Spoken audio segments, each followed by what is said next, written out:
अभी हम पढ़ेंगे cardiovascular system. Cardio means heart और वैस्कुलर मतलब ब्लड सप्लाई। मतलब ये सिस्टम में हम हार्ट की एक्टिविटीज़ और इसके ब्लड सप्लाई का सिस्टम पढ़ेंगे।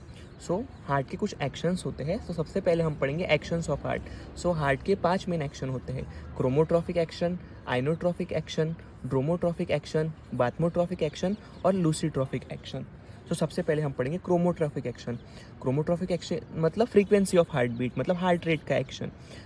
उसमें 2 टर्म्स है, टैकीकार्डिया और ब्रैडीकार्डिया। टैकीकार्डिया मतलब इंक्रीज इन हार्ट रेट और ब्रैडीकार्डिया मतलब decrease in heart rate. Tachycardia में क्या हो गया, फ्रीक्वेंसी ऑफ हार्ट बीट बढ़ गई, और ब्रैडीकार्डिया में क्या हो गया, फ्रीक्वेंसी ऑफ हार्ट बीट कम हो गई। ये हो गया क्रोमोट्रॉफिक, जिसमें हमने पढ़ा टैकीकार्डिया और ब्रैडीकार्डिया। ये हो गया क्रोनोट्रॉफिक एक्शन। आइनोट्रॉफिक एक्शन मतलब force of contraction of heart. उसमें भी 2 होगा, पॉजिटिव आइनोट्रॉफिक एक्शन और negative inotropic action. Positive inotropic action मतलब increase in force of contraction and negative inotropic action मतलब decrease in force of contraction. उसी तरह से थर्ड एक्शन होगा ड्रोमोट्रॉफिक एक्शन। ड्रोमोट्रॉफिक एक्शन मतलब conduction of impulse through heart. इसमें भी positive ड्रोमोट्रॉफिक होगा और निगेटिव ड्रोमोट्रॉफिक होगा। पॉजिटिव ड्रोमोट्रॉफिक मतलब increase in velocity of contraction और निगेटिव ड्रोमोट्रॉफिक मतलब decrease in velocity of conduction. Last जो हार्ट के एक्शन जो हम पढ़ेंगे वो है बाथमोट्रॉपिक। बाथमोट्रॉपिक एक्शन मतलब एक्साइटेबिलिटी ऑफ कार्डियक मसल। इसमें पॉजिटिव बाथमोट्रॉपिक होगा और निगेटिव बाथमोट्रॉपिक होगा। पॉजिटिव बाथमोट्रॉपिक मतलब increase in excitability of cardiac muscle और निगेटिव बाथमोट्रॉपिक मतलब होगा decrease in excitability of cardiac muscle.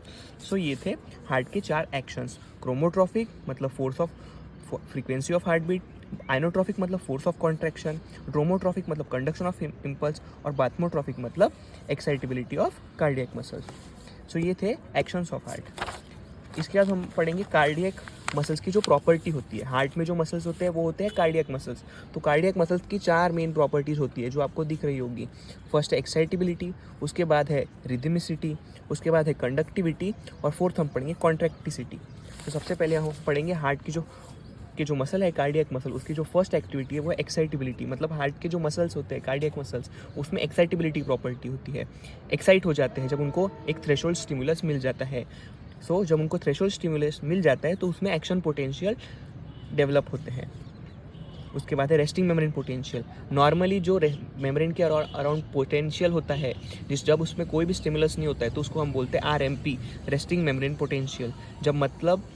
जब जो मेम्ब्रेन है वो रेस्ट पे है तब उसमें जो पोटेंशियल डिफरेंस उसके मेम्ब्रेन्स के अक्रॉस है तो उसको हम बोलते हैं रेस्टिंग मेम्ब्रेन पोटेंशियल।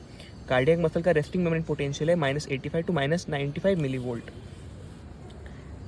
उसके बाद एक्शन पोटेंशियल। एक्शन पोटेंशियल वो है जो हम स्टिमुलस उसको देते हैं, उसके बाद जो मेम्ब्रेन में जो पोटेंशियल डिफरेंस होता है उसी को हम बोलते हैं एक्शन पोटेंशियल। एक्शन पोटेंशियल का जो टाइम ड्यूरेशन है वो है 250 टू 350 मिली सेकेंड्स। ये थी एक्साइटेबिलिटी जो कार्डियक मसल की फर्स्ट प्रॉपर्टी है। सेकंड इसकी प्रॉपर्टी है रिदमिसिटी, मतलब हार्ट एक रिदमिक वे में कॉन्ट्रैक्ट करता है। हार्ट की एक प्रॉपर्टी होती है ऑटो रिदमिसिटी या फिर सेल्फ एक्साइटेशन, वो सेल्फ एक्साइट हो जाता है। और हार्ट में एक्साइटेशन कौन लाता है, एसए नोड या pacemaker of heart. SA node ही पेस मेकर ऑफ हार्ट है जो जहाँ से इम्पल्स जनरेट होकर हार्ट कॉन्ट्रैक्ट होता है। हार्ट की सेकंड प्रॉपर्टी जो हमने पढ़ी वो थी अभी रिदमिसिटी। थर्ड जो इसकी प्रॉपर्टी है वो है कंडक्टिविटी, मतलब हार्ट जो इम्पल्स हुआ है उसको कंडक्ट करता है। क्या पाथवे होता है ह्यूमन हार्ट में कंडक्शन का, सबसे पहले एसए नोड ने उसको इम्पल्स जनरेट किया, वहाँ से वो एवी नोड में गया, एवी नोड से वो बंडल ऑफ हिस में गया, उसके बाद लेफ्ट एंड राइट पर्किंजी फाइबर्स में गया। ये था हार्ट बीट का कंडक्शन। सबसे पहले आता है एसए नोड जो पेसमेकर ऑफ हार्ट है जिसने हार्ट बीट को जनरेट किया। उसके बाद वो पास हुआ एवी नोड पे, एवी नोड से वो गया बंडल ऑफ हिस में, बंडल ऑफ हिस से वो गया right and left bundle branches में, उसके बाद वो गया पर्किंजी फाइबर्स में। ये था हार्ट में इम्पल्स का कंडक्शन। हार्ट की थर्ड प्रॉपर्टी भी क्लियर होगी, वो थी कंडक्टिविटी। और लास्ट है कॉन्ट्रैक्टिसिटी, मतलब हार्ट कॉन्ट्रैक्ट भी करता है ड्यू टू एक्शन पोटेंशियल।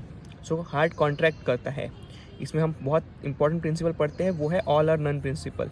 मतलब हार्ट को जब तक एक सफिशिएंट स्टिमुलस नहीं मिलता है तब तक वो कॉन्ट्रैक्ट नहीं होगा।